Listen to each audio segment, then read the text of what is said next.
నిత్య పద్య నైవేద్యం మంచి మాటకు మంచి పద్యం 90 సేకరణ పద్య రచన సహజ కవి డాక్టర్ అయినాల మల్లేశ్వరరావు తెనాలి.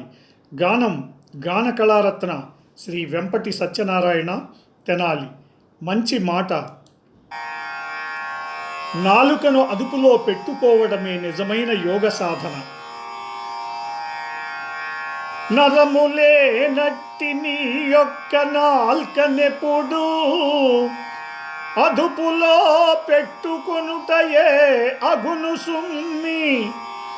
నిజమైన యోగ సాధన నిశ్చయముగా మనసు తీరగ వినుమయ్య మల్లి మాట. మనసు తీరగ వినుమయ్య మల్లి మాట.